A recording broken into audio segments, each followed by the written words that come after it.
कहानी का शीर्षक धर्म और रहस्य। मंदिर के दरवाजे के पीछे कैलाशपुर गांव अपने प्राचीन शिव मंदिर के लिए प्रसिद्ध था। मान्यता थी कि इस मंदिर का एक दरवाजा सदियों से बंद है और जो कोई भी उसे खोलने की कोशिश करेगा वह एक भयावह श्राप का शिकार होगा। पंडित सोमेश्वर, जो वर्षों से इस मंदिर के पुजारी थे, एक रात सपने में भगवान शिव के दर्शन पाकर घबरा कर उठे। सपने में भगवान ने कहा, समय आ गया है, सत्य को उजागर करो। पंडित जी की बेचैनी बढ़ गई। अगले दिन गांव के मुखिया से लेकर सभी बड़े बुजुर्गों को इकट्ठा किया गया। किसी ने कहा, हम इस दरवाजे के रहस्य को नहीं छेड़ सकते। तो किसी ने डरते हुए कहा, श्राप सच हो गया तो?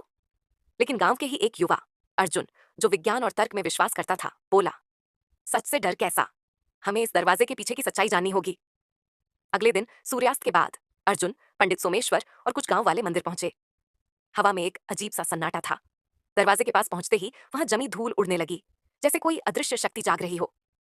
पंडित जी ने मंत्रोच्चार किया और अर्जुन ने धीरे धीरे दरवाजे को छूते हुए उसे धक्का दिया। अजीब सी गूंज हुई और दरवाजा भारी आवाज के साथ खुल गया। सभी के चेहरे भय और जिज्ञासा से भर गए। दरवाजे के भीतर एक प्राचीन ग्रंथ, कुछ मूर्तियां और एक पत्थर की शिला थी, जिस पर लिखा था, जो इस रहस्य को खोलेगा उसे अपने विश्वास की परीक्षा देनी होगी।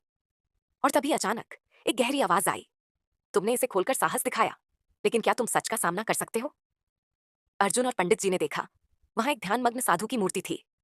जैसे ही पंडित जी ने मंत्र पढ़े, वह मूर्ति जीवंत हो गई और उसने कहना शुरू किया, यह मंदिर सिर्फ एक आस्था का प्रतीक नहीं, बल्कि ज्ञान और सत्य की कसौटी है। यह दरवाजा इसीलिए बंद किया गया था ताकि अधूरी आस्था वाले लोग इसे न खोलें।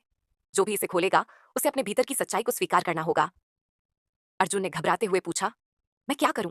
साधु ने कहा, तुम्हें अपनी सबसे बड़ी कमजोरी को स्वीकार करना होगा, वरना यह दरवाजा फिर से बंद हो जाएगा और तुम हमेशा के लिए अंदर फंस जाओगे। अर्जुन हतप्रभ रह गया। वह हमेशा खुद को निडर समझता था, लेकिन असल में वह अपने अंदर के डर को कभी स्वीकार नहीं करता था। उसने आंखें बंद की और मन ही मन कहा, मैं डरता हूं कि मैं जो मानता हूं वह गलत हो सकता है। तभी एक तेज रोशनी फैली और मंदिर की दीवारों पर लिखे श्लोक चमकने लगे। साधु मुस्कुराए और बोले, सत्य को स्वीकारने वाला ही मुक्त हो सकता है। अर्जुन, पंडित जी और गांव वालों ने मंदिर से बाहर कदम रखा। दरवाजा फिर से धीरे धीरे बंद हो गया, लेकिन इस बार कोई श्राप नहीं था, सिर्फ ज्ञान था।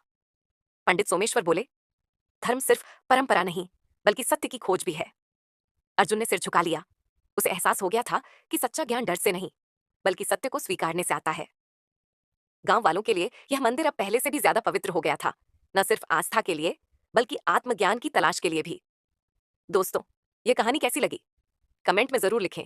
फेसबुक पर देख रहे हैं तो फॉलो करें, यूट्यूब पर देख रहे हैं तो सब्सक्राइब करें।